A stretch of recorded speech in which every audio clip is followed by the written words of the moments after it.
Bigger challenge if we didn't have a head coach like Coach Sweeney, but he reminds them all the time that we got to start over, that last year's touchdowns aren't going to carry over, and that's just a very core fundamental of our program. So it's easy offensively just to kind of build on that and to remind our guys. You can go back to examples. I'm not going to call out old teams from the past, but we've gone back in the past and kind of pulled out really good offenses that had everybody coming back, and they don't quite have that same year the next year. And I can remember offensively us going from winning the national championship to that next year, not being the same. Obviously we have different guys, but still you want to have that consistency and get better. So that's the challenge for this group, is that we got to start over. And even though last year was one of the best years of offense in Clemson history, we want to be better than that. In order to do that, we got to have a great spring and have a great, day 1, day 2, and now day 3. And so far we've done that. Where in particular would you like to see Trevor this spring? Yeah, that's I would say the biggest thing is just seeing the entire field and really being able to kind of feel things that are happening. I think the best thing for him is going against Brent Venables and our defense every day, because they're going to show you one look. You're going to change it pre-snap and then change it a third time post-snap. And so, they're playing games with him. They know they can't just line up and show him exactly what they're going to do. So being able, he had one time today where, he'd had a touchdown if he could have got all the way back to the field on a different look that he got after the snap, and he kind of stayed in the boundary. So that's one little thing right there, just being able to see everything and feel it. And he's a guy that he works. He doesn't take anything for granted. And he's hungry, and I think that kind of carries over and becomes contagious for all of our guys on offense. It feels strange to look out there at all and see number 13, and it's Brandon Spector and not Hunter. Yeah, it is a little different. I texted Hunter after first practice Wednesday and said, man, it feels like the first time in my coaching career that I haven't had you out there playing. And he texted me back and said, Coach, as luck would have it, the combine colors this year are orange and purple. So I said, hey, that's pretty cool. But yeah, it's fun. Obviously I still remember, way back Tyler Grisham and then Adam Humphries. I think, after a couple of days, Spector probably reminds me a little bit of Humphries, just because he's thicker and a little bit stronger already. He's 193 pounds, so he kind of looks a little bit like Adam Humphries out there running around early on. But yeah, that's fun. I'm glad we could keep that number going. How's the transition been from Falcinelli with Pollard coming in? Yeah, it's been good. I think we got several guys that can play center. Gage can play center, and now with Pollard going over there, they'll kind of go back and forth just to give us a little bit more depth. But to be honest, I didn't even think about it till you just said it. So it's a good thing if it hasn't been an issue with snaps and all that stuff. And I think Coach Caldwell did a good job last year. Not many people play a second center and roll centers in games, especially when you have the type of seasons we're having and everything on the line. But those guys got some good snaps last year, so really it's just kind of not been an issue so far, and hopefully that'll continue when pads get on. Jeff, you were talking about the hunger you wanted to see out of these guys. When you're talking about Trevor and Justin and T and Travis, is it just not in their nature as people to be too impressed with themselves, or to get sort of? I think everybody's a little bit different, but those guys, we've been fortunate at Clemson, not all of them, but the majority of our superstars are what we call low-maintenance superstars. Like when I think about Sammy and I think about Nuke, them guys, they grinded. They put in the work. They were not worried about the fame and attention and all that while they were here. They had Zoom-like focus, and you could go on with a lot of guys at different positions offensively. Mike was that way as well. But that's the same thing that I see, and we try to share that, because these guys, they weren't here with that group. But us coaches, we were. And so we got video, we can kind of show them. But the little things that you look for is like when you're doing drills and it's just RVA routes on air and it's finishing a play after you make the catch, that 15-yard burst and not pulling up early and just kind of coasting and relaxing. Those are the little things that you look at as a coach. And, them guys, and also the best teams that we've had, the best offenses we've had, our best players have been the hardest workers and have kind of led by example. Deshaun, all those guys. And it's like, man, these guys are almost like clones in that regard. which is a good sign. What did the playoff performance by Justin do for him going into the offseason and getting ready for the sophomore? I think it, just obviously helped kind of create that confidence. I don't think that he was shocked or major league surprised. I don't think any of us were shocked or major league surprised, because you could just see him getting better and better and better. And so that really was kind of what I expected.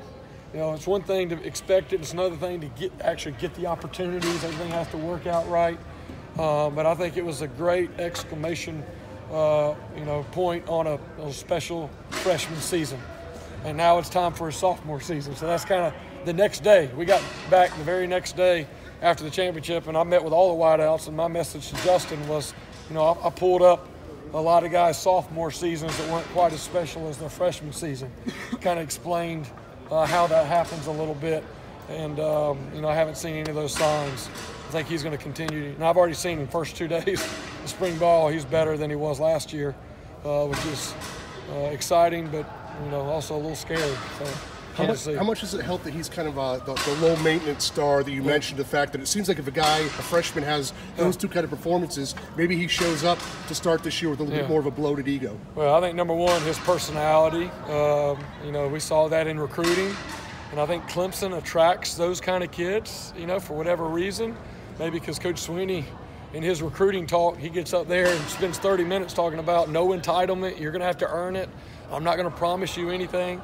Or sometimes, the other recruiting head coaches at other schools are sending them text messages guaranteeing them they're going to start day one, which I think probably is not accurate, And we don't get kids that are looking for that. So usually the guys that we attract are the guys that are humble, hungry, hardworking, and want to get better. But Justin, number one, just his personality is not one to get real excited and get caught up in that. He reminds me a lot of Sammy in that regard. Sammy was just kind of humble, ho-hum, no big deal, and that's kind of how Justin is.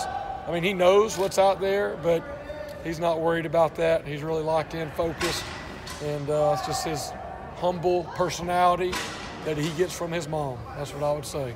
Reminds me a lot of his mom.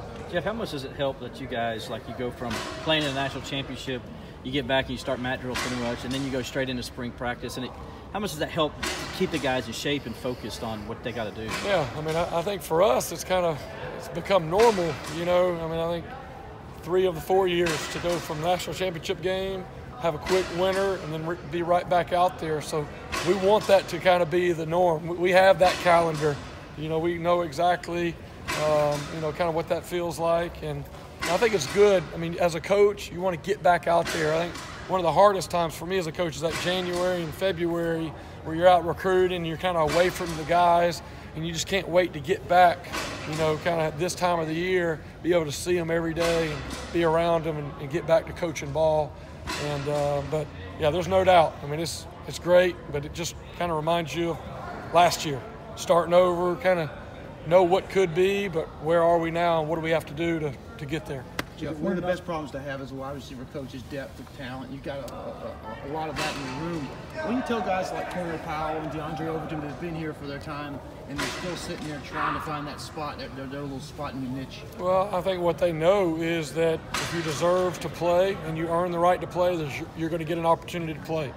We played 72 players last year, which I think was number 1 in the country, and we happened to go 15-0 doing it. So our guys know that, hey, you're going to get an opportunity to play if you earn it on the practice field.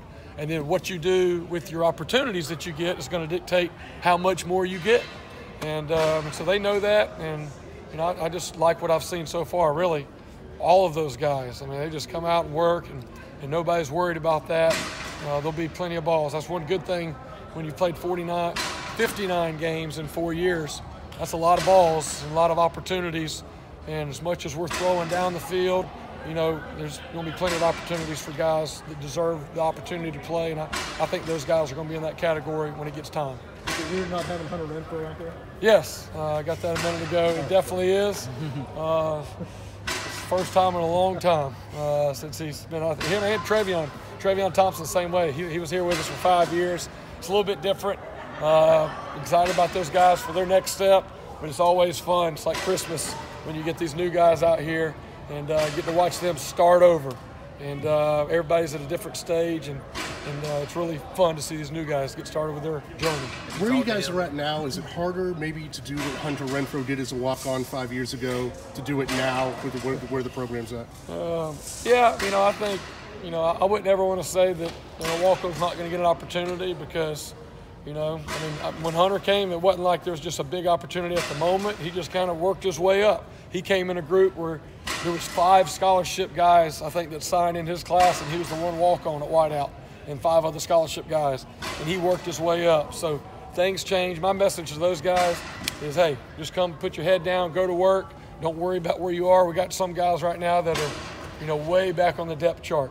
Whatever rep you get, make it count, and then just keep grinding, keep working, and eventually you're going to wake up and see and get some opportunity. And there's special teams. There's a lot of different ways to make an impact, on the team. But, Hunter was kind of here and worked his way up, and I don't remember exactly everything that had to happen, but things fell in place for him, and it's good for him and good for us. All right.